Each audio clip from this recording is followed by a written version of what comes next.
QSO Today, episode 518, Dan Quigley, N7HQ.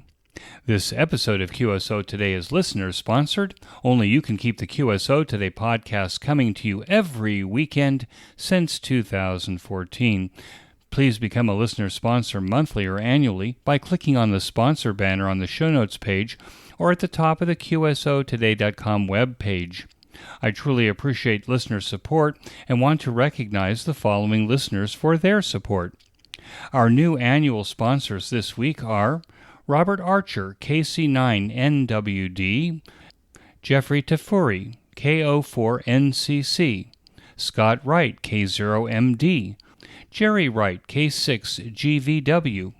Our monthly sponsors this week are Mike Rensman, Thomas White, 86TW, Joey Smith, N4VFA, Mark Farrell, VK6OP, J. Gordon Betty Jr., W2TTT, William Pitchman, W8LV, Adrian Lambert, M5ADL, and Larry Classy, W4LEC.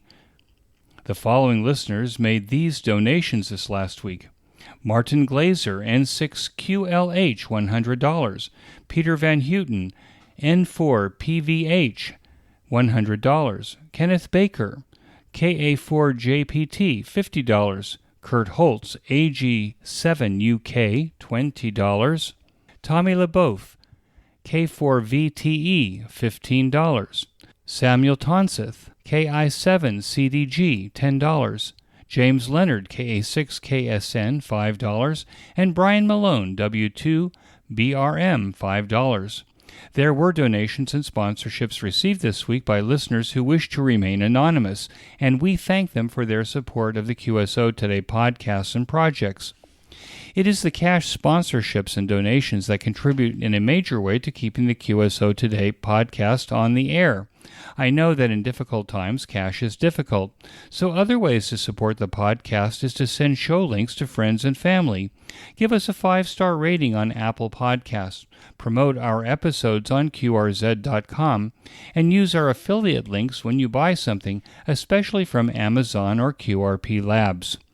Welcome to the QSO Today podcast. I'm Eric Guth, amateur callsign 4Z1UG, where I demonstrate the diversity and relevance of the amateur radio hobby and its impact on society by interviewing ham radio operators, many of whom played vital roles in shaping our technology through the amateur radio hobby. And while many people might say, ham radio? Do people still do that? This podcast demonstrates through in-depth interviews just how amazing, diverse, and dynamic our amateur radio hobby continues to be. I'm getting requests for interviews with amateurs that I have already interviewed. It may be because there are over 500 interviews in our catalog that you didn't know about the earlier interviews. Check out our interviews by putting the call sign of the ham in the search box on the QSOtoday.com website. And of course, if I have not already interviewed a ham that you wish to hear about, please send me a suggestion. I follow up on every one of them. Dan Quigley, N7HQ, is a true veteran in the world of ham radio and technology. Like many of us, Dan's passion for radio began early with a crystal radio, and he earned his license while delivering newspapers to pay for his new hobby. Dan's professional career evolved based on the specific needs of clients and customers, creating long and successful stints through Microsoft and Amazon before joining Flex Radio as their Director of Strategic Solutions.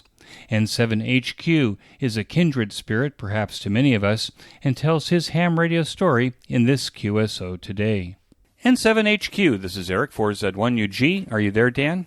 I am, Eric. Let's start at the beginning of your ham radio story, Dan. We're about the same age, so I have a sense of the period of time. But paint the picture for us. Tell us how it started for you. Well, it actually started when I was 3 years old. My father and mother moved from their starter home in Colorado Springs, Colorado. That was the hometown? That's the hometown. And I had already, obviously had been born. And my dad used his VA to get a bigger home, and I remember no other homes but this one. The man that lived there was a colonel in the Air Force, and he was a ham radio operator. I don't know his call, but I do remember everything about the room he had down in the basement, including the full set Gold Dust Twins, Collins, seeing the telephone pole he had as a tower.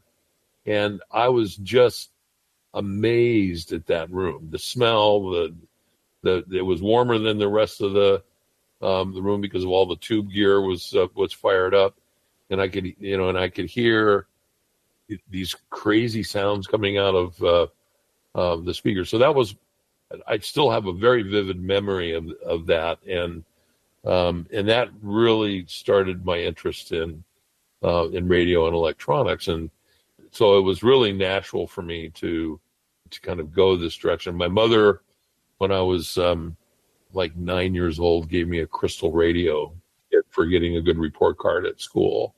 And I put that together. And for the longest time, I experimented with, can I hook it to my bed springs? Or what about the gutter on our house what if I just take a long piece of magnet wire and stretch it out the window, take it as far as I go? So I started experimenting with that, listening to whatever I could pick up on that device. And then I got a paper route, and I was delivering the Denver Post, which was it was nice. It was a nice paper because I only had 60 or so customers compared with 100 or whatever that the local paper. Was the Denver Post then, was that an afternoon paper in those days? It was an afternoon paper except for Sunday morning. So you had to deliver Sunday morning. But anyway, I would be on my bicycle delivering papers, and then every so often I'd see another kid delivering the same paper. Our paper routes were adjacent to each other. And one day we just stopped and chatted for a little bit.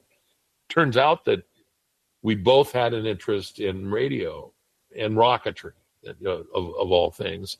So we struck up a friendship. We decided that, well, if we combine our routes, we could make delivery much more efficient.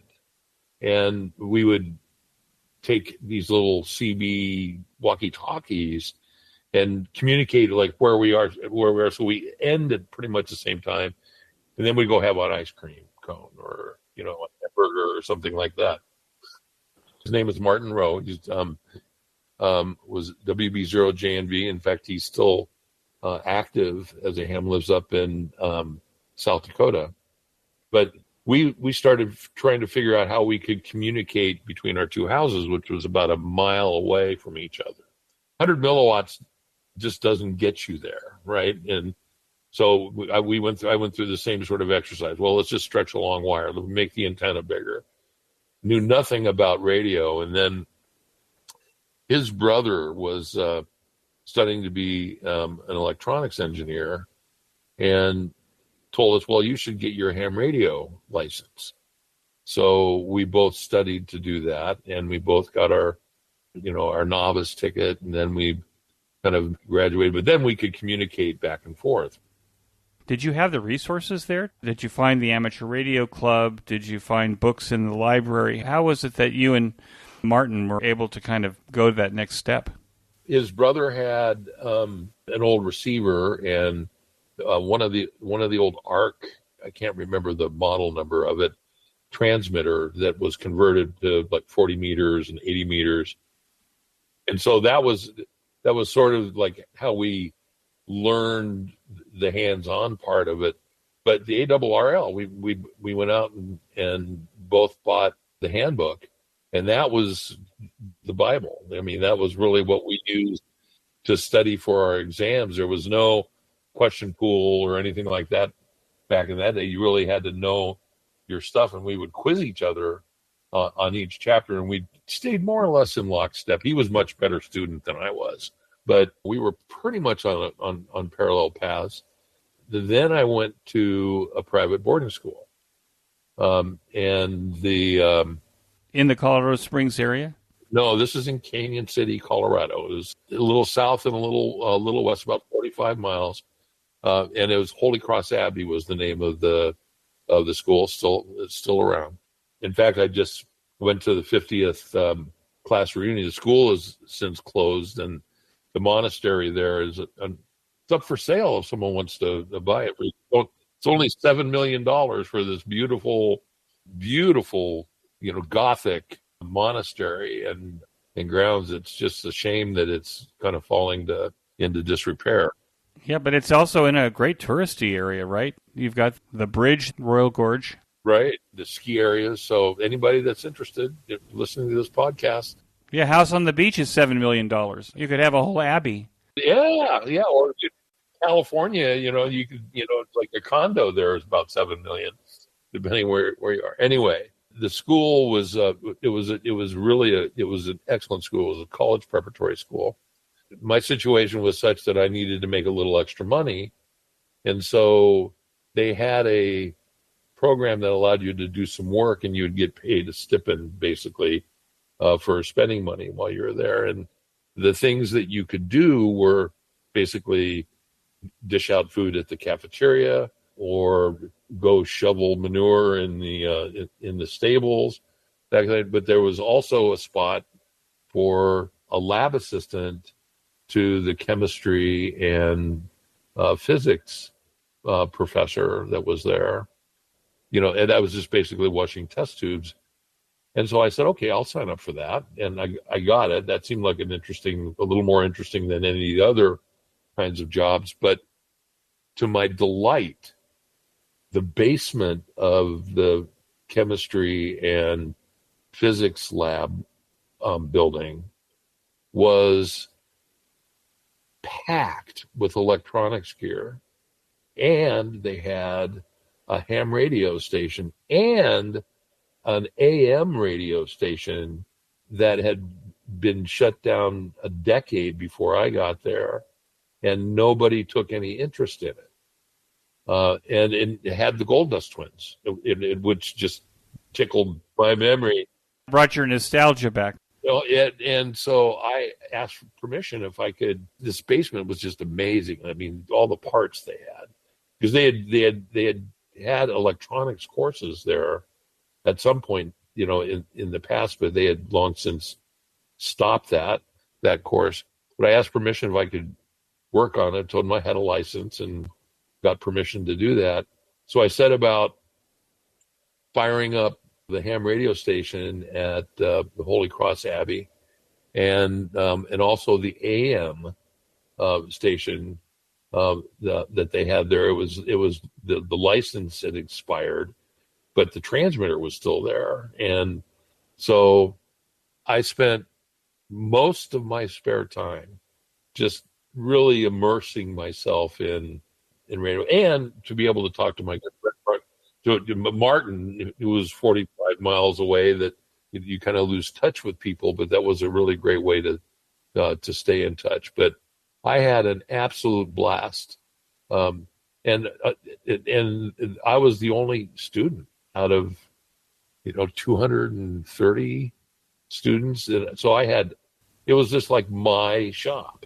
I may have been a little isolated there, and people thought I was kind of weird, but that's where I learned an awful lot about what to do and what not to do with old tube gear. So anyway, that's the genesis story. And ever since then, every good thing that has happened to me in my life has been because of amateur radio, or radio in general. Everything. I met my wife. I played in a band, played in a rock and roll band in the Midwest, and I met my wife in Rapid City, South Dakota. What was the name of your band? The first one was called Milestone, and we started off with two. There were just two of us, so we were a duo, and we would play. We called it the Holiday Inn circuit, right? So we would play in bars at the various Holiday Inns and wherever our agent would book us. I had a Drake TR-22C that I kept with me. That was a 2-meter portable luggy-talkie. Yeah, luggy-talkie, and it I had the common repeater frequencies in it, and this was before they had access tones or anything like that. So I'd usually be able to find a repeater, and then of course people would listen to the direct channels more frequently back then. Like 5276, 3494. Right. 2888. I think they called the TR-22 that because it had 22 pairs of crystals. Boy, I still have it. I remember that rig. It was pre-portables. The portables we had in those days were Motorola surplus, like the HT200 and HT220s, but there weren't a lot of ham radio portables quite yet. I think Wilson came out with something standard. It took D-cell batteries, so you could literally take it with you. They didn't last long. It was good for maybe a couple of hours, and then you'd have to replace batteries. So you quickly learned that rechargeable batteries, although they were fairly nascent, was more economical than even with the Radio Shack battery card, right? You couldn't supplement. You just didn't have enough money to do that. And those batteries were NiCads. I remember NiCads for the HT220. They were expensive, $50 to $100 in '70s dollars. That was expensive, but the math was better. It was, yeah. I mean, it took like 8 D cells, right? And besides the weight, I mean, you had to have a carrying strap, and it had this the rubber duckies were just coming out. So you had a collapsible antenna. I had a collapsible antenna. I had that with me, and I would be able to talk with, when we would roll into a town like Rapid City, I would be able to introduce myself. What instrument did you play? I played guitar and keyboards. From the video, you can tell that I actually have a similar interest. Well, you had talked about the shows that you did, but it was something that, I mean, it supplemented income. Yes. After I got married, I played in a local band, more local, regional would probably be better. Then that was a full-fledged 4 or 5 piece, and it was called FM, and it was a cover band. I mean, we were all sort of cover bands back then. But this was while I was in Rapid City, and the great thing about Rapid City is you had Lead in Deadwood and the big Days of '76 festival that they had that was just a built-in. I was in Lead in Deadwood back then. It was just the only reason you'd go to them was because of the bars that were there, right? So I played in the same bar that Wild Bill Hickok was shot and killed. So that's kind of an interesting. So you met your wife in Rapid City playing in the band? I met my wife in Rapid City. Well, ham radio didn't play. She came to see me play, and that's where I met her. But ham radio played a role there because after we met, we wanted to go have breakfast someplace, and I had no clue where to go, in Rapid City. So I got on 2 meters, and I said, "Where can we go for a good breakfast?" And someone came back and told me. That caught her attention. Apparently so, right? But and she's rued the day now. The stints in the band, was that part of the career that you were developing at that point? It was a passion, right? So it was, I like music, and I liked the technical aspects of it probably more than the performing aspect. So I spent a lot of time, making the equipment that we were using more portable and more maintainable, and building cables instead of buying them, and putting the extra money towards, good, sound reproduction gear, and being able to repair it. And then, for added money, when I was in Rapid City, I was, would work, some of the load in and load out crew for bands when they came to the Civic Center there. Like a roadie. Yeah, it was, the local help. I had a repair shop at the time. That was the business I was trying to get going, and it was good business because these bands would come in and they would need someone to work on gear, for the show, and I was on the crew. And so, many times I got, hey, can you fix, our light drivers, or, hey, we have an amplifier that's out. Can you fix it? If I had the parts, I could fix it. So made good money. It's kind of like how Bob Heil got his start. He had this audio repair company. A little bit, yeah. And it evolved into helping the groups coming into town and seeing a need, for example. That sounds like that was a lot of fun. It was. It was a lot of fun. So what happened after that? Did you stay in Rapid City? No. So during that time, the PC was introduced.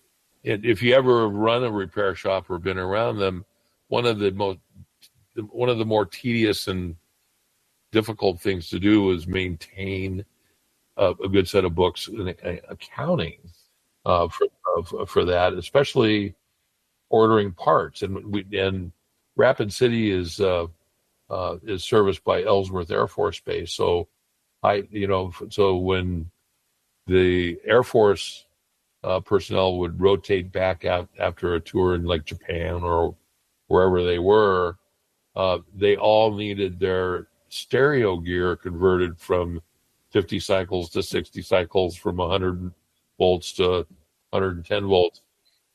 And, I had just a standing special, and I had this constant flow of gear. And so I had to keep track of all the parts. Before you go on, we should parenthetically say that in those days, servicemen like to buy the best stereo gear in Japan, right? That's correct. Yeah, well, because they got it for a considerable discount. There was no penalty, import duty, or anything like that because they were service members. But so they would come back with all this really nice gear, and they would need someone that they could trust to service. So I had this built-in, cash flow engine, worked out very well. But then the PC came out, and I thought, a computer would be a really great way for me to, run the accounting and to generate invoices and manage all the parts inventory. And I said, I'll just buy one. So I went out and I bought a 286. No, it was an 8088. Right, this was the original IBM PC. Dual floppies, and quickly realized that software was like there wasn't any software to manage all of this. They had an accounting package, but the accounting package was nowhere near what you needed to run. Maintain inventory and print out. So I was very disappointed that I hadn't thought through the whole thing before I went out and spent. It was expensive. It was, about $5,000 is what I ended up, I think, what I paid for it. So I had this big investment sitting there, and I said, well, how hard can it be? So I said, I'll learn how to program. And so I spent the next year or so learning how to program. It started with BASIC, and then graduated to C because BASIC wasn't fast enough, and found out I had a pretty good knack for doing that. After I got everything sort of working the way I wanted to, a local business came by and said, they saw that. He said, where'd you get that software? I said, I wrote it. They said, we would love that. And this was someone that sold RVs. We have the same problem, right? So I went and installed that there, and was like, oh, well, hey, there's another little business opportunity here. So I started doing PC consulting in Rapid City, and that and at the time, the only place that you could get any information was the local bookstore. You'd go in, and you would buy in fact, I still have some of the books here. That Peter Norton's book inside, inside the PC. All of those things, and with my electronics background, I had figured out that I could manipulate things at a fairly low level. And the books in those days also had the floppy disks in the back. It was some of the subroutines, so you didn't have to enter them by hand. Well, in fact, it was written for the TRS-80, and I forget what year it came out. Well, the TRS-80 would be 1983, 84, maybe? Yeah, I mean, that sounds about right. So, but this had like sorting routines and and just stuff that I just didn't know anything about. But it was all right here. I also had a repair shop in those days. I used Ashton Tate's DBase 3. So I wasn't really a programmer, but I learned how to write stuff around that for the same reason. I was fixing beepers, and I had drawers of parts, and I had to create invoices and all that stuff.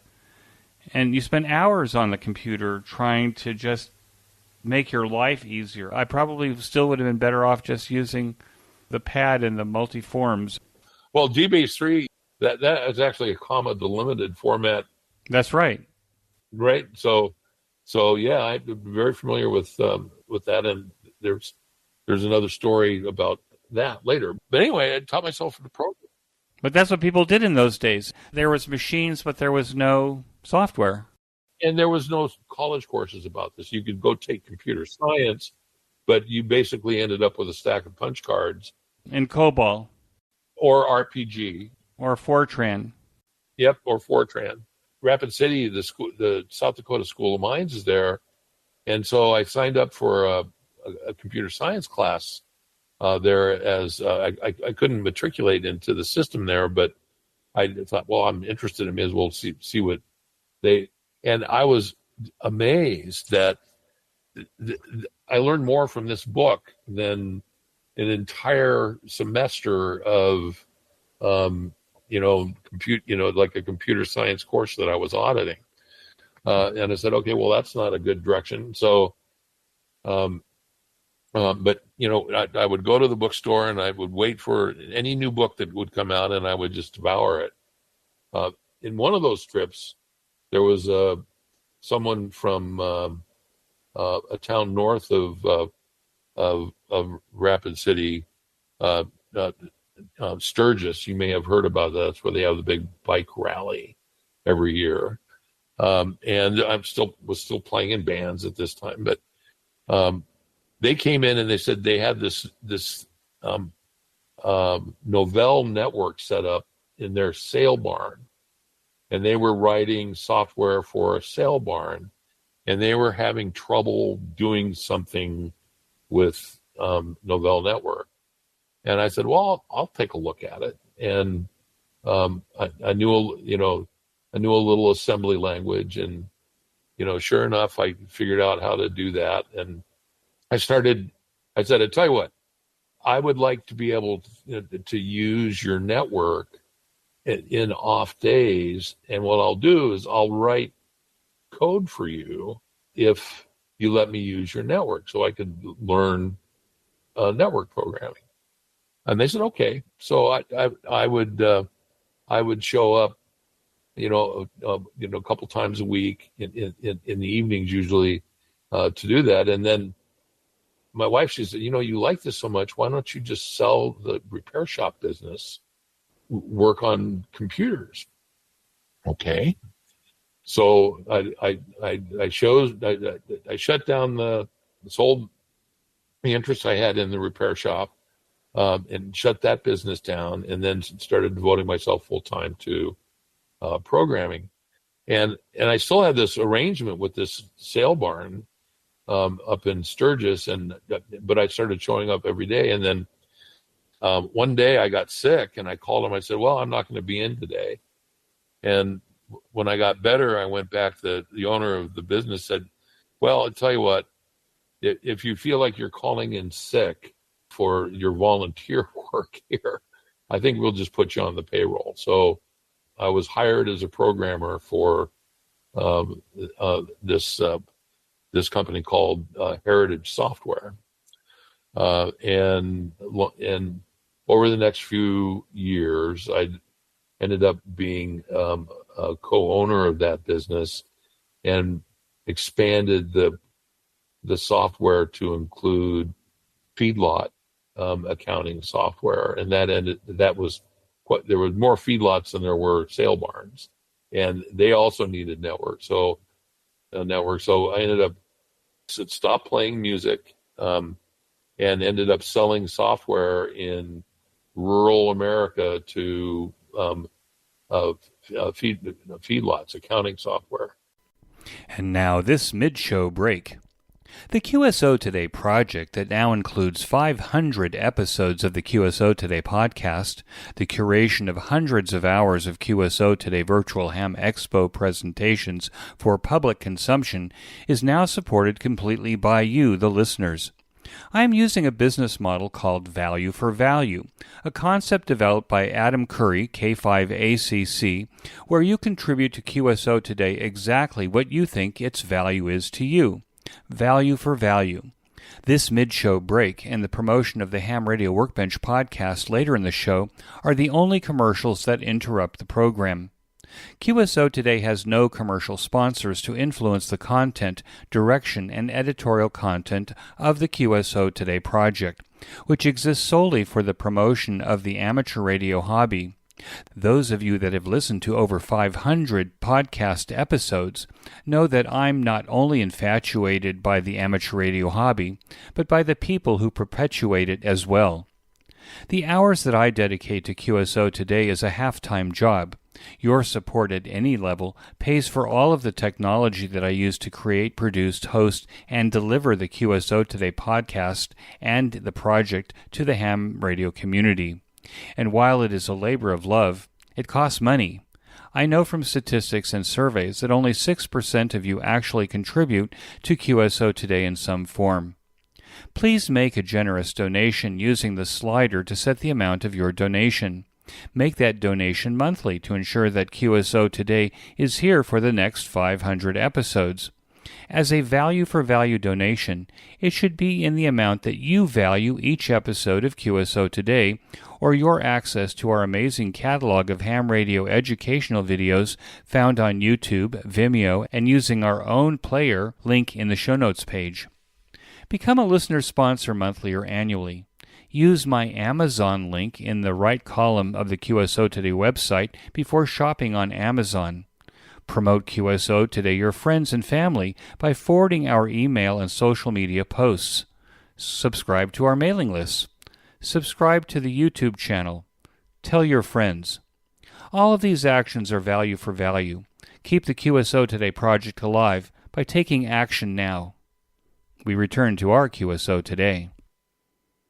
Before we started the conversation, Dan and I were talking for about 45 minutes before we started, and we were talking about dirty jobs and things like this.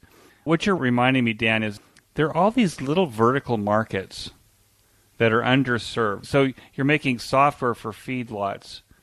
I bet you could go across America and you could find these little vertical markets where somebody is doing something that you wouldn't even think. Like you get egg delivery at your supermarket, but all of the little pieces along the way, for example, poultry shelter controls and software for all that stuff.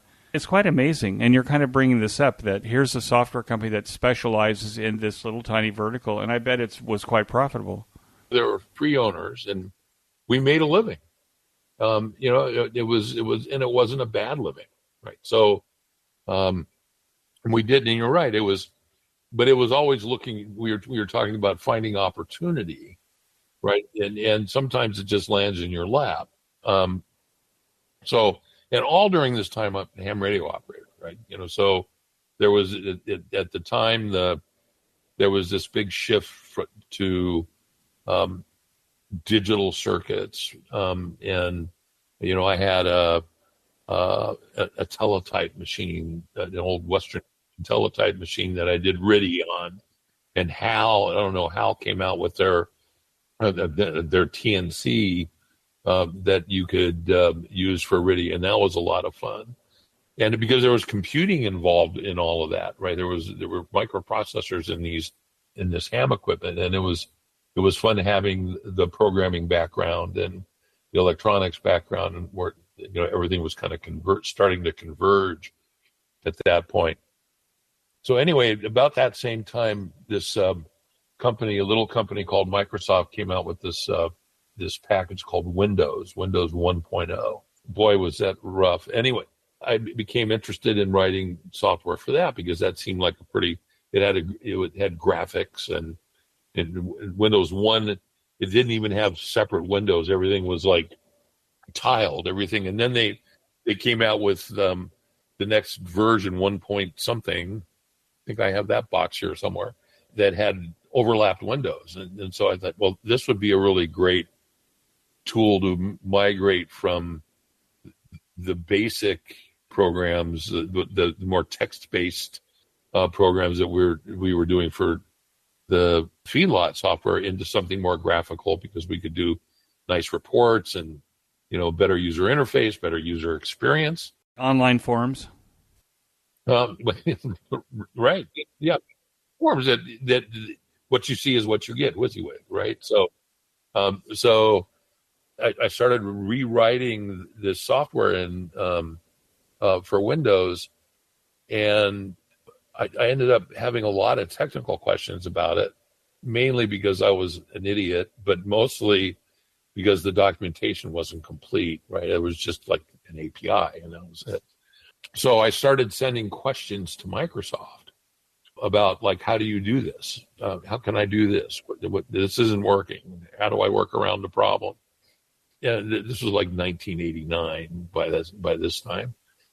And I think out of the hundreds of questions I sent, I maybe got answers to 2 of them. Like just a few answers.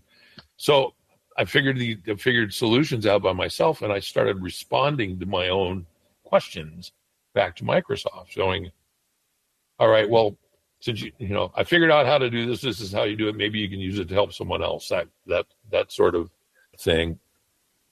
And then my phone rings one day, and it was this fellow named Nate Dixon, who's no longer with us, and he's from Microsoft, and he goes, we saw that you were answering your own questions. We want to know if you would be willing to come interview for a job here at Microsoft. And as we got to know each other a little bit, it turns out he was a ham radio operator.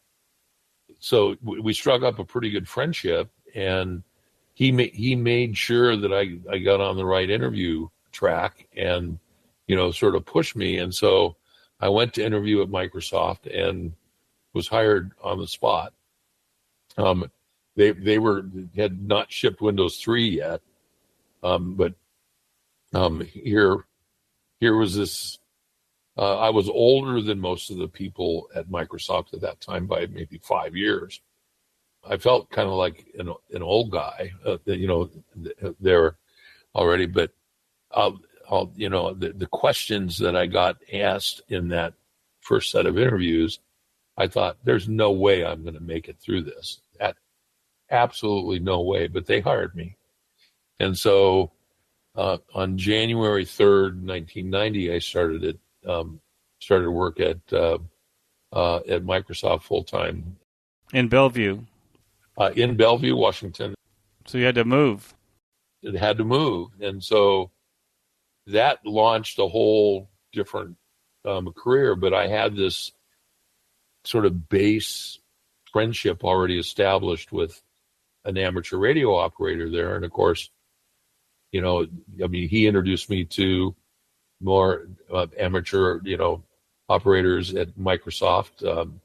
And we would get together every Friday and have our geek lunch where we would, talk about all things radio. It was really a wonderful, it was a wonderful time, right? And when I say that every good thing happened to me because of ham radio, that's one of the shining points. I got, hired at Microsoft, I think I like to say, because the guy on the other end of the phone was a ham radio operator. Isn't that amazing? It is. It's a sorority fraternity that we have here, and that has So I spent 10 years at Microsoft, working on device drivers for Windows and helping other developers, and I transitioned to technical marketing and ended up,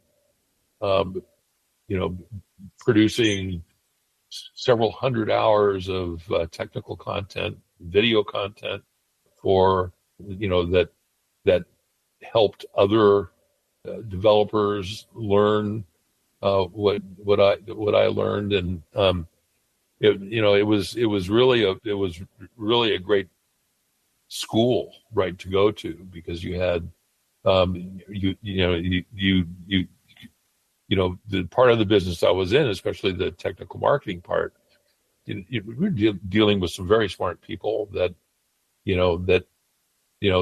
going through the business analysis and explaining ROI and finding out what customers needed, listening to customers. And one really interesting story is that it was the second day that I was in the technical marketing group. I had shifted jobs to do technical marketing. The fellow by the name of Richard Tate, who unfortunately is not with us, ran that group. And I showed up and he to work, and he said, "Do you own a suit?" And I said, "Yeah." I don't know if it fits, but I own one. He said, "Okay." He handed me a cassette tape, and he said, "Here is the corporate strategy on software development tools. I want you to go home and get your suit. You're going to the executive briefing center, and you're going to be briefing Bank of America on tools." And I had never seen the presentation, never. So I plugged in the cassette tape on the way home and was listening to Richard Tate deliver this presentation, got my suit, went back to the executive briefing center, and I'm sitting in this room, and it come to realize that there's the CEO of Bank of America. Steve Ballmer was hosting the meeting, and I thought, oh my God, I'm gonna die here, right? So the presenter before me was the program manager for Microsoft Windows, and he was one of the rising stars at Microsoft, and he was presenting the Windows platform strategy to the Bank of America. And he starts out, and then all of a sudden Steve Ballmer goes, "No, that's not right. Show us your two best slides and then leave." And I'm next up, right? And I'm going, oh God. Steve Ballmer gets up and leads this conversation about Windows, and he goes through the strategy. And then my time slot comes up, and in the executive briefing center, your name comes up on a screen. Dan Quigley presenting the Windows tools strategy is what it did. And I thought, there's no way I can give this presentation. There's absolutely no way. So I got I got up, and I sat on the edge of the little table at the head of the room, and I said, "Well, I've got a prepared presentation here for you. Before I start, what I'd really like to know is, like, what problems do you have, writing Windows?" And that conversation just blossomed. I never showed a single slide in that entire presentation, and all we did was talk about their problems. And I was taking notes and answering what I could, and asking Steve Ballmer, "Is there anything you'd like to add, Steve, to the conversation?" And I get out of it, and so my hour was up, and I go back, and I'm in my office, and I thought, God, I dodged a bullet there. And then my manager comes up, rushes into the room, and he says, "What did you do?" And I go, "Oh shit, I'm gonna get in trouble here." And I said, "Well, I just talked to the customer," and he said, "You got the highest ratings of any of the presentations there, and a special note from Steve Ballmer saying that he would like to have you back to do the same thing with this list of companies," right? So that lesson was about listening to customers and giving that. So that didn't happen because of ham radio, but it was certainly something that stuck with me. After 10 years at Microsoft, it was like, 40 years any place else. I decided that I was going to go do a startup and work on home and building automation software because I saw a need. And I had this house, and I thought, how am I going to convince my wife that I wanted to automate this house? How could I do it? And I said, well, I tell you what, I need to write software for it. And so I started writing software, and I realized it was a bigger problem than I could solve by myself. So I said, well, I'll start a company. It seems like there's a need here. So I did that, started Premise Software. For the next 5 years, worked on developing that and launching that product. And that was, successful. We were one of the first, I think we were the first to use TCP/IP networking as the integration point for, talking to all these different off-the-shelf devices and automating homes.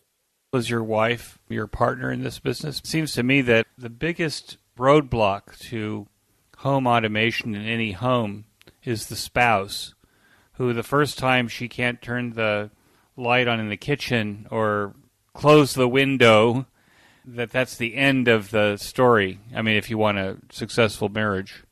So define partner, unwitting partner. So yes. So lighting is, of course, one of the things that if it doesn't work, you're doomed. You're doomed. But, my house was a lab. In fact, if you search for my name on the internet, I think it's still there.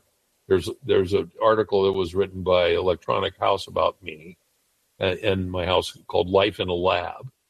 And I won't go into too many of the details there. Let people go look that up and read it.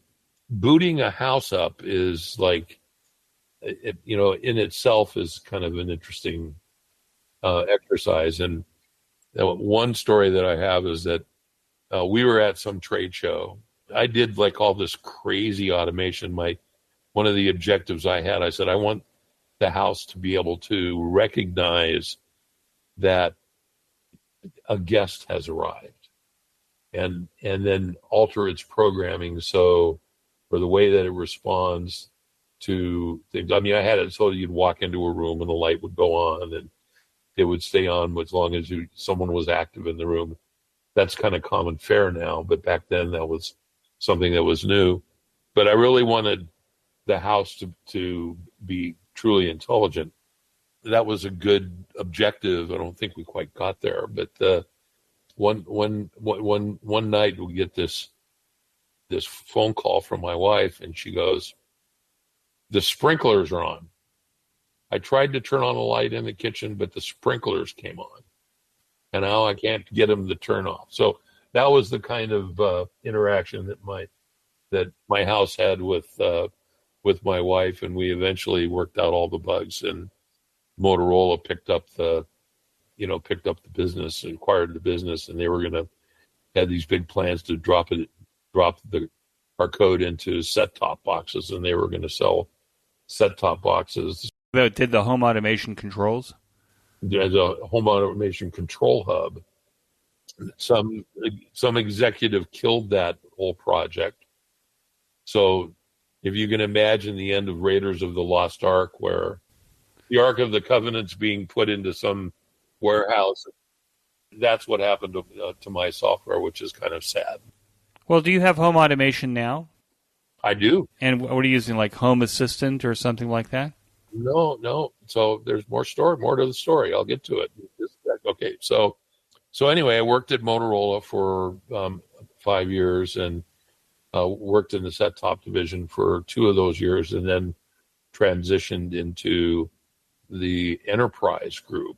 They were doing something interesting, which was being able to transition from a business phone system to a cell system and do that automatically, so you could walk out of a building, then you were using the IPS, PBX, and then it would automatically transition to the cell network and back and forth. So they put me in charge of engineering for that project, and at one point I had like the 300 engineers that were in my organization. In fact, a team in Israel, and Motorola was a very interesting place to work because, it was an engineering driven organization at the time. So no product got built unless, the executive vice president of engineering gave it his blessing. And one story I'll tell you that is regarding Israel that directly. So anyway, I think it was 23 or 24 engineers in Israel, and they were RF specialists. They did antennas and that kind of thing. And a project came up that I thought that the team would be really well tooled to be able to manage. And there was this approval process that I had to go through, even as a senior director, to get approval to assign resources, right? Because you were taking resources away typically from some other program. The executive VP of engineering told me, he says, no, you can't do that. I said, well, what is this team working on? And he says, well, you don't need to know that. So anyway, I had this team in Israel that I was administrating as they were working on projects that I absolutely had no idea about, and I could only imagine. Parenthetically, Motorola is the oldest American corporation to be in Israel. Their relationship started in like 1961, something like that. Okay. And if you look on the back of a lot of the 800 megahertz base stations, you'll actually see that they were actually manufactured in Israel. So the association with Motorola goes back a long ways. Well, it was, and these guys, team. I mean, it was, I forget. I think there were 3 female engineers, and the rest were all male. But I mean, they were really smart people, and I got to know a couple of them because I had to make sure their reviews got done, and mostly the leads there, but some very smart people. So their corporate headquarters was the home of the Israeli Amateur Radio Society, which is kind of like the ARRL of Israel. So until they moved their corporate headquarters out of Tel Aviv, you made a right turn in the lobby, and there was the Amateur Radio Club. So I never made it to Tel Aviv. I really wanted to go. I saw every other engineering team. I traveled, to Bangalore and other places where the other Motorola Design Center, but never made it to Tel Aviv. And I really wanted to do that as well. But so in 2005, Motorola was sort of collapsing, and I think they sold Freescale off.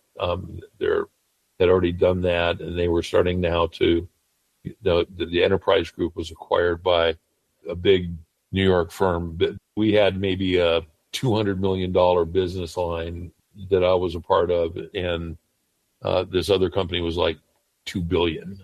This is like the phone PBX business. This was the commercial, phone wireless business.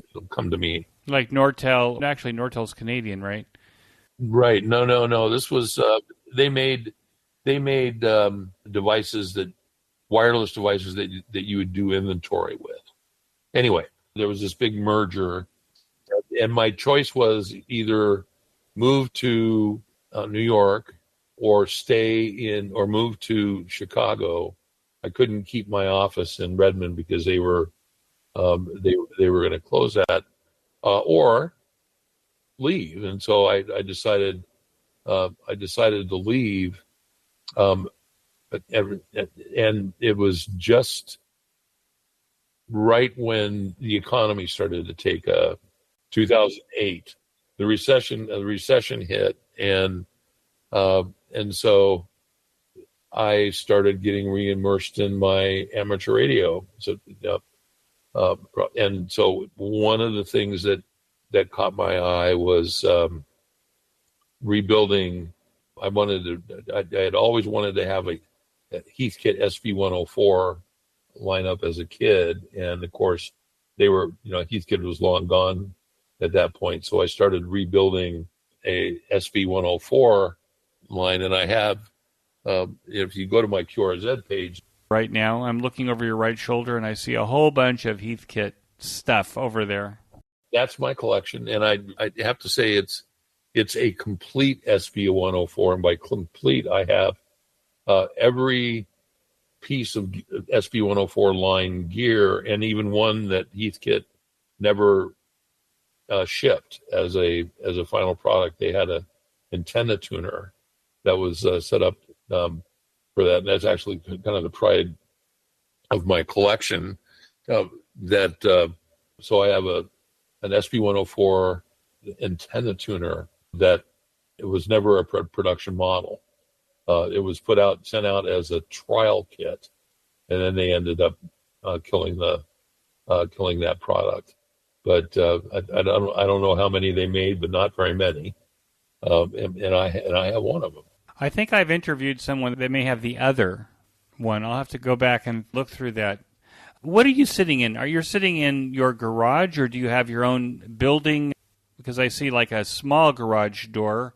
Right. This is a detached garage, so I can make all the noise I want and not bother my wife at all. So it's a single car, long single car. It's loaded with tools and parts and chemicals, and I see a 3D printer, actually. Is that what I'm seeing on the right there? No. Or is that your coffee machine? So that's my ice machine. Oh, your ice machine. Well, you are in Texas, right? It's crunchy ice.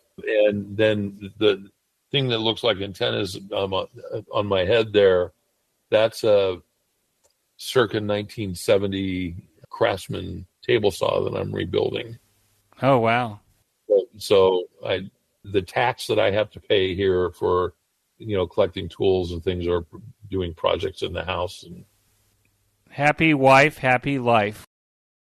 And, well, my wife's an interior designer, so she has refined tastes. And if she wants built-ins or something like that, they're a little more than we can afford. But building them is that way I get to increase the square footage of tool space, right? I see hints of Flex Radio in your background there. How did you end up at Flex Radio, and what do you do for them? Before I get there, you asked once about automation. Is my house automated? So it is. Around 2010 and 11, I started tinkering again with home automation, and Amazon was starting to come out with something called Alexa. And so they hired me to come in and work in the Alexa home automation team. So I worked there for about 3 years, helping to get Alexa connected to different devices. So that's what I use in my house for automation. And now this mid-show break. Every 2 weeks, I listen to the Ham Radio Workbench podcast with George, KJ6VU, Vince, VE6LK, Mark, N6MTS, Thomas, K4SWL, Michael, VA3MW, and Rod, VA3ON, and their guest on often topical and important projects in amateur radio. This discussion amongst the regulars and their guests remind me of the conversations that I used to listen to on 146.94 and 146.46 megahertz in Orange County, California, while working on my own workbench almost 50 years ago. It is amazing how much practical ham radio knowledge that we can absorb by listening to the Workbench podcast that starts to make sense when we start our own deep dive into our own projects. So join me by listening to the Ham Radio Workbench podcast now and as George and crew push beyond 200 episodes. You can get to the Ham Radio Workbench podcast by clicking on the banner in this week's show notes page. And now, back to our QSO. But you're a very security-conscious guy. Mm-hmm. This is my Alexa. It's been unplugged for 3 years because I'm afraid of it. Should I be afraid of having an Alexa in my house listening to my conversations? So I've got 9 around the house. I even have them outside. So no, I mean the bottom line. There's two things. One is that it is always listening, but it's not sending data to the cloud until it hears the wake word. Then it sends data to the cloud. Now, could it? Yes, right. So without a doubt, it could if some nefarious product manager at Amazon decided that they wanted to listen in on every conversation. That's something that could happen. But number one, you'd notice it because there would be this constant stream. I mean, you can take a network sniffer and put it on your network, and you're not going to see anything until from those devices until the wake word. But the biggest reason is because of the earned trust that Amazon must have to be successful with the product, and it's still an active product. Still an active product, but just more so the brand. Because if it turned out that Amazon was listening in everybody's conversations and using that for any purpose, it would kill the brand. And so the fundamental reason why that doesn't happen is one that it would be wrong to do it, and two that it would be it would be suicidal for Amazon to take that approach. The fact that we carry cell phones and I think that we're pretty liberal with the kind of apps that we pull down and put on from the App Store. My father passed away in May, and like all of a sudden I started getting like advertisements for cremation societies. And I'm thinking, well, where is this coming from? How do they know? And it's very possible that, my phone, with whatever apps are on it, are listening to conversations I'm having or keywords or something. And I can't speculate on how they determine that. There are probably behaviors that trigger, something when you search. I wasn't even looking, but all of a sudden, from conversations and emails I'm sending to my brother, and all of a sudden I'm getting this. Someone picked it up. Somehow. But you're right. The cell, everybody carries around a microphone and a camera. That's right. And so if you're security conscious about, one of the Echo devices, put the phone in the drawer, turn it off. Right. This is probably more of a security risk than anything. It's essential to life. But that was fun. So you're using the Alexas for the input. What are you actually controlling with? Alexa does that, right? So it's an integration. It's talking to the devices, like the switches. Yep. So, I can go computer, turn on the computer, turn on the main light. So that integration occurred in the cloud. The Alexa backend talked to. In my case, it's a Leviton, device that is controlling the lights. Computer, turn off the main light. So it does all of the communications with the devices, and the manufacturers actually do the work to do that. Computer, turn off the main.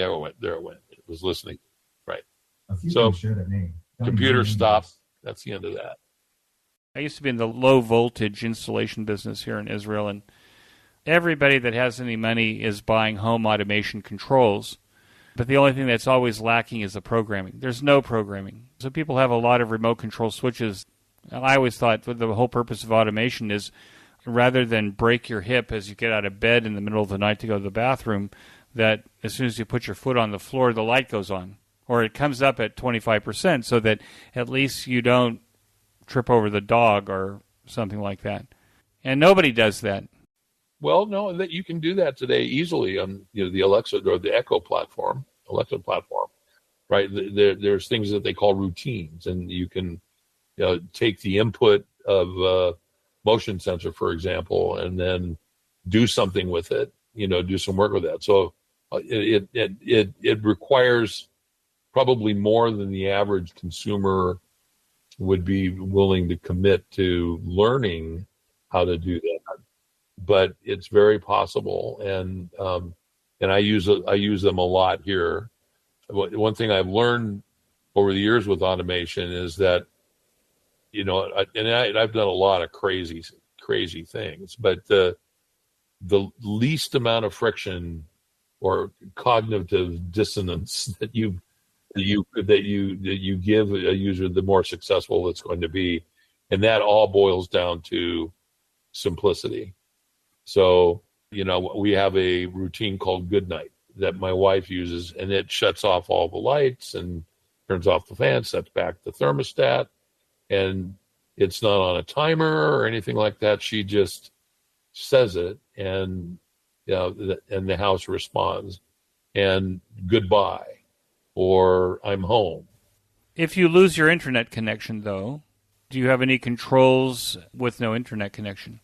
So that's the other big lesson learned, is that if it's only cloud controlled or only controlled through the voice interface or whatever interface you're using, and a network is required other than the one that the devices use themselves, it's not a good thing. So local control is very important.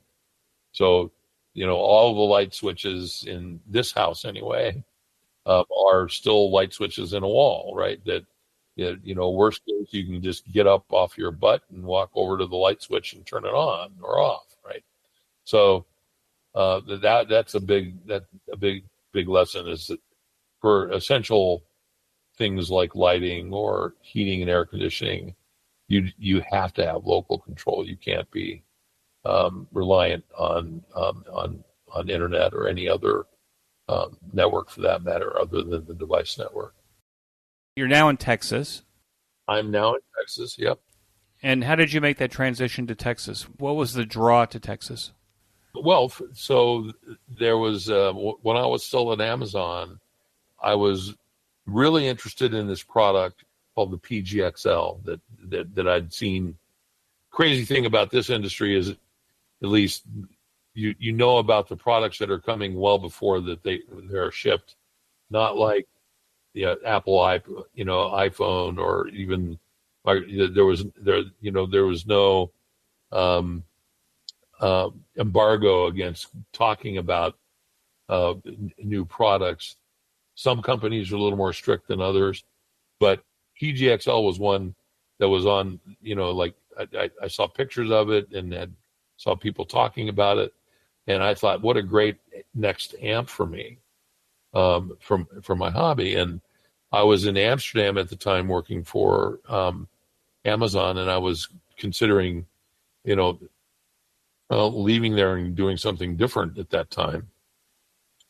And the company that manufactures the PGXL was based in Montenegro. I said, well, I'm not going to be any closer than that anytime. So I decided to go over and see the folks at 403A, SkySat, while I was in Amsterdam, and kind of struck up a relationship with Ranko and his son, Dragisha, there, and agreed that I would be, their rep, in the U.S., after I left Amazon. But when I started, getting the product and looking at it, the PGXL was the one product that really needed to get out the door, and they needed some programming help with it. And so I happened to have some skills in that area, and started working on the firmware for the PGXL. And about that time, I got very ill. I had peritonitis.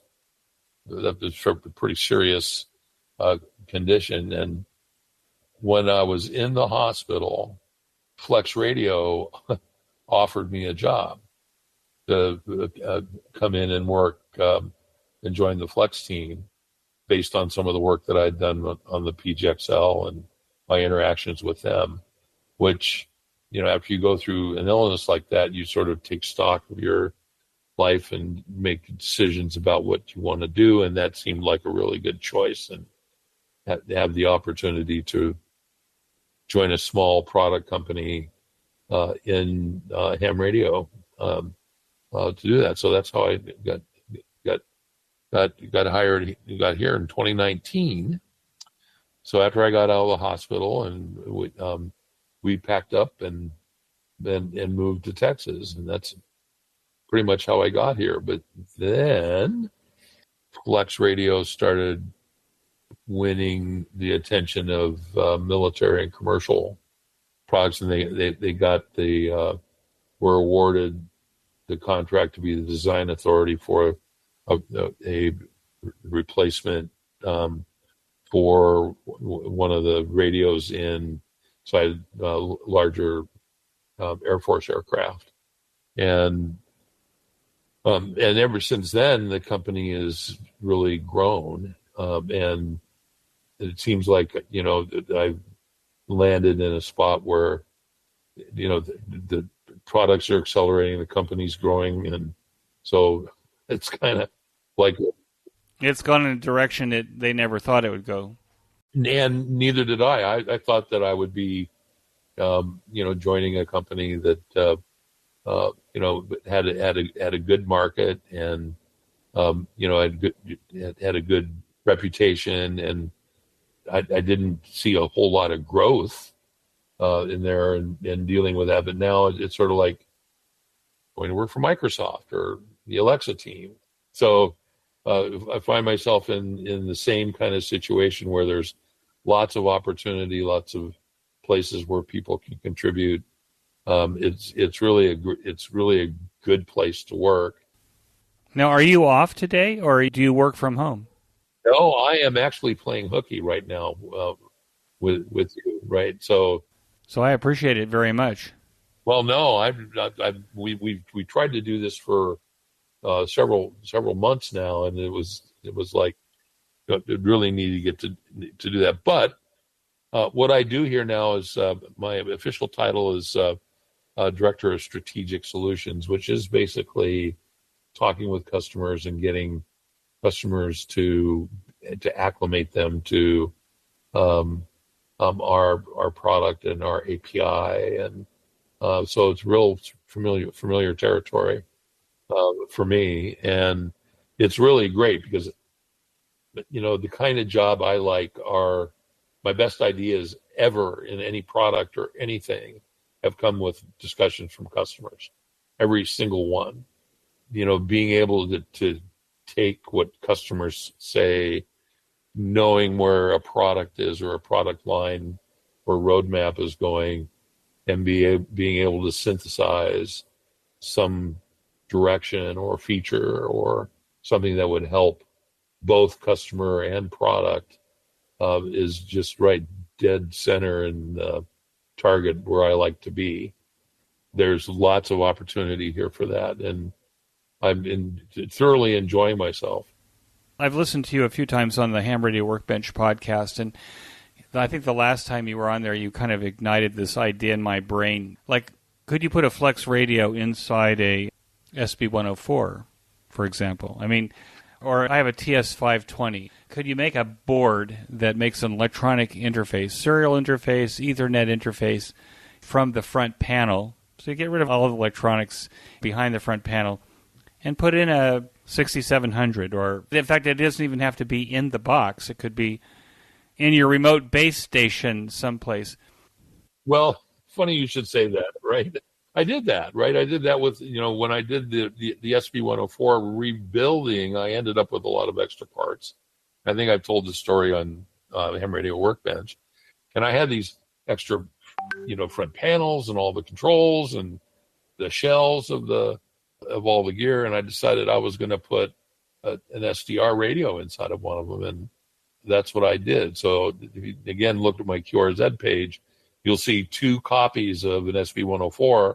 One of them is stock, refurbished, and then the other one basically has it was an HP SDR from the Tapper radio set of boards in it, and I really like that idea. I mean, I don't know if there was a business around that, but you could certainly see for people like me that really miss the user interface or the user experience of some of the older gear maybe their favorite radio. Mine was the SP104, but could be anything really. Like the CS520, it was the mechanicals. It's a tactile feel under your fingers. Right. Well, that whole experience of being able to tune through a dial, and it may not be digital, right? So, no, I really like that idea, and I think that it'd be interesting to hear from your, from the people that listen to this podcast if they're interested.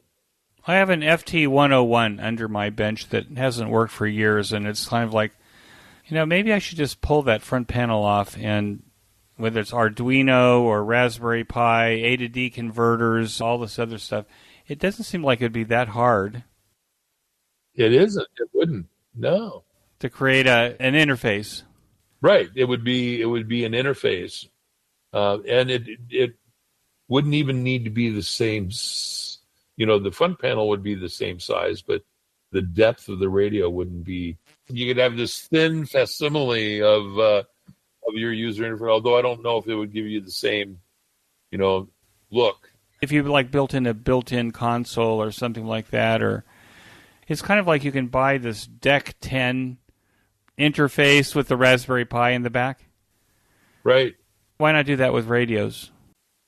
Well, with my background in automation and working with hardware, it really would be a fairly simple thing to do.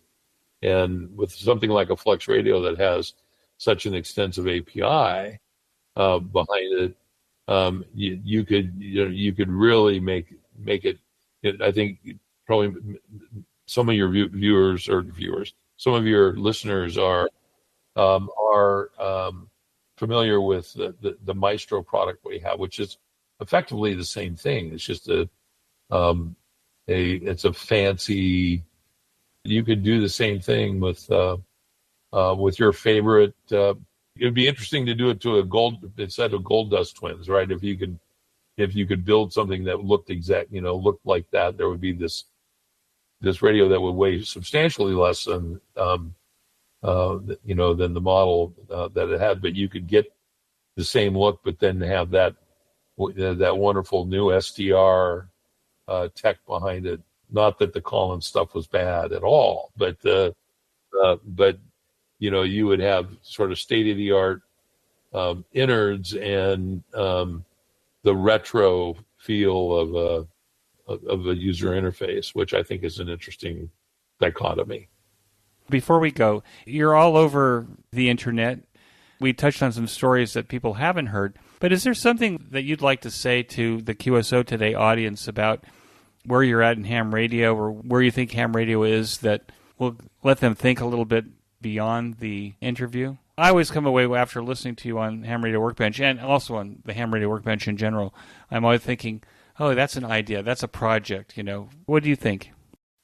Well, I think if anything that I've picked up my life's work, which is kind of all over the map, has been stay curious. Buying the latest radio is kind of the easy way out. I think I don't look down on it at all. I've bought plenty of new radios, but this particular hobby has so much more to offer to you, and you can go as deep or as shallow as you really want to. There's no pressure. You could make a QRP Labs transceiver for under $100 and be on the air in your local park. And then the other thing would be pass it on. We talked a little bit about vocational education before we started the interview, and how that has kind of waned over the years, where people don't have that hands-on experience that they can get. I really think that this generation of amateur operators has really, has a mandate, an obligation to pass it on and find the one student that likes to go in the basement of the physics and chemistry lab and play with the electronics and learn. But we really need to start get kids while they're young interested and expose them to it. You don't need to force them into it. Just just exposure. I mean, I go back to when I was 3 years old and I had that, experience walking into the basement of my soon-to-be home and seeing all the lights and clicks and buzzes and whirs that were going along in there. And that ignited something in me that has carried me to this day. And I think that kind of experience can be replicated. And like you said, I think there's an obligation that we have as a community to be able to pass that on. You have your apprentice. You mentioned it before we started recording. Tell me about your apprentice and how you've set the stage for him. So Asher is my grandson. I also have an Asher. You do? As a grandson, yeah. He is. My daughter. My daughter told me when he started showing an interest in technical things. She called me one night and she said, "Dad, we found you one." So Asher comes and spends a couple hours a weekend with me usually during the school year. And we have a variety of different projects, and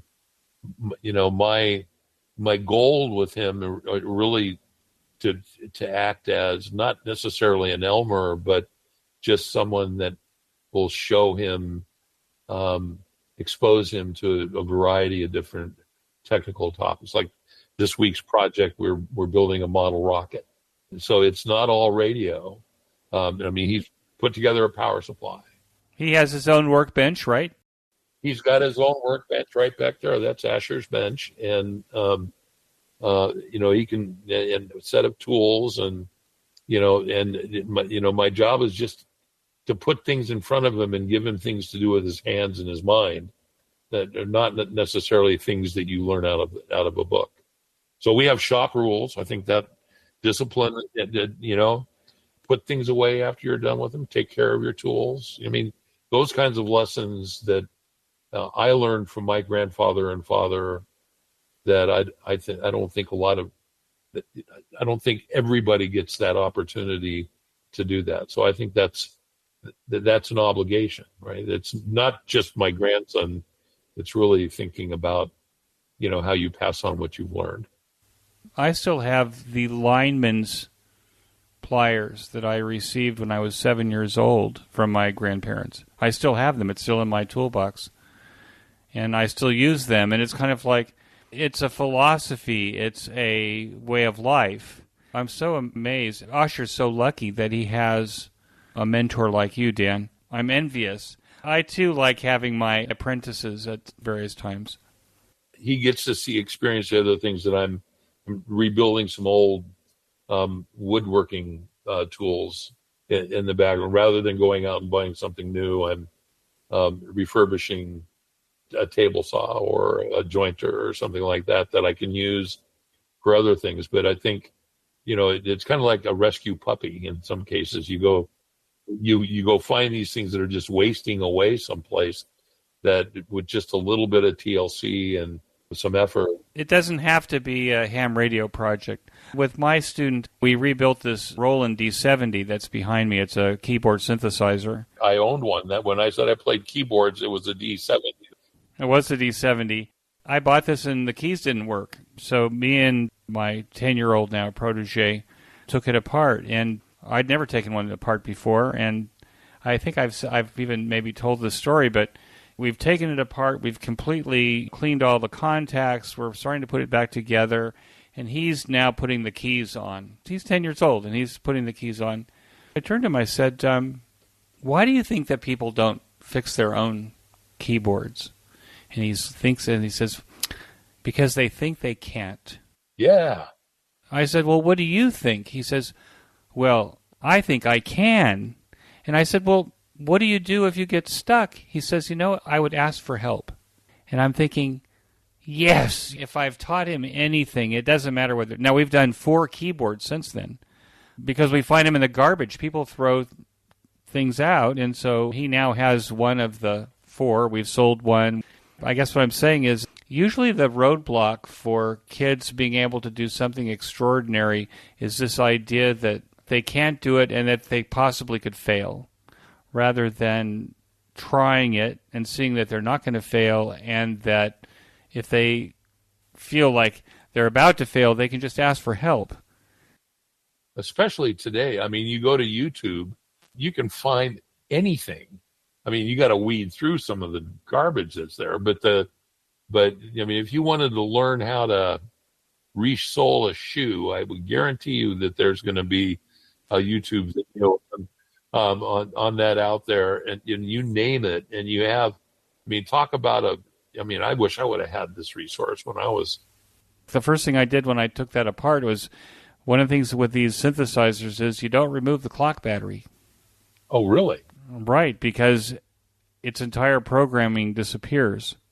So then I learned about that. You go on YouTube and you say, oh my God, I've lost all of, it's a keyboard, but it no longer plays music. Right.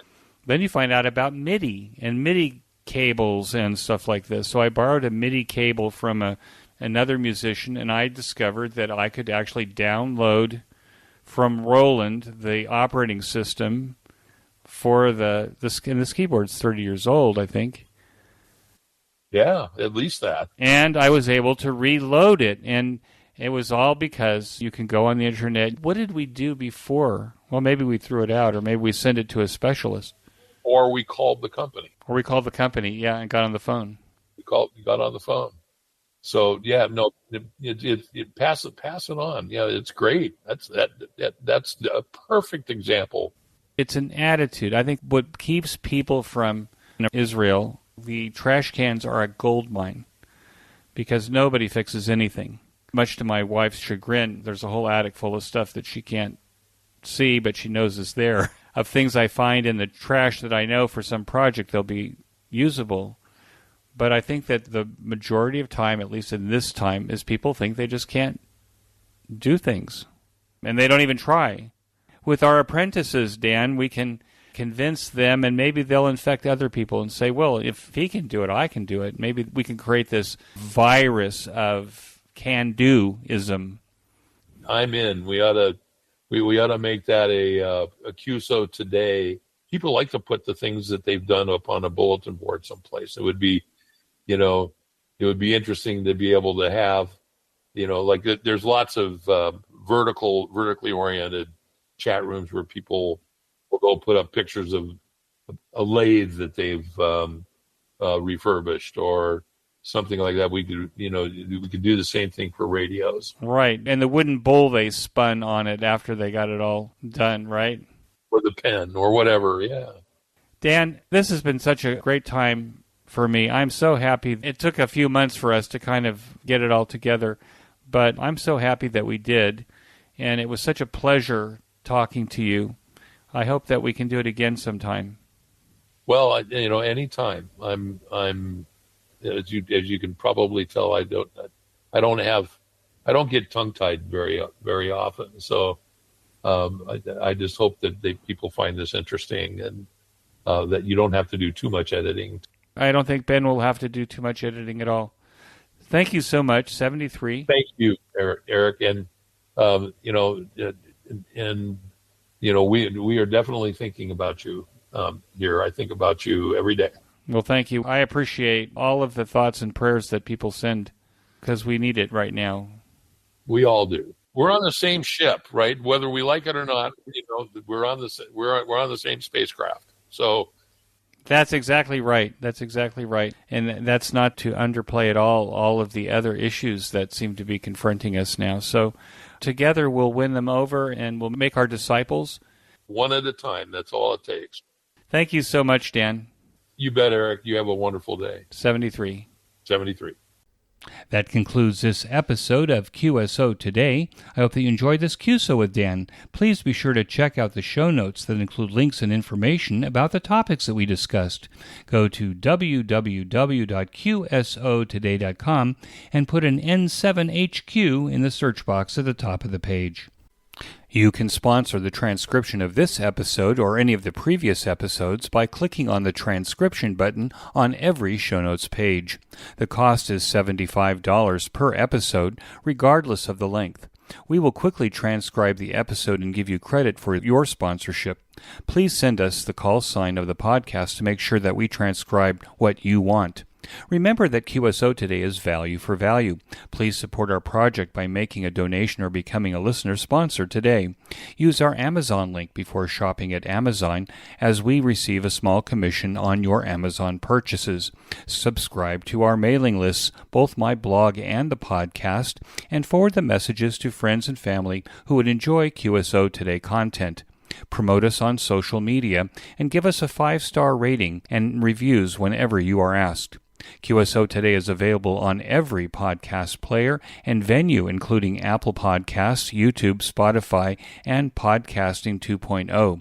Get a Podcasting 2.0 player to make it easy to get your next episode as soon as we publish. My thanks to Ben Bresky, who, as the consummate artist, makes this host and his guests always sound brilliant. Ben also publishes a weekly Jewish history podcast. There is a link to that on the QSO Today homepage. Until next time, this is Eric for Z1UG 73. The QSO Today podcast is a product of KEG Media Inc., who is solely responsible for its content.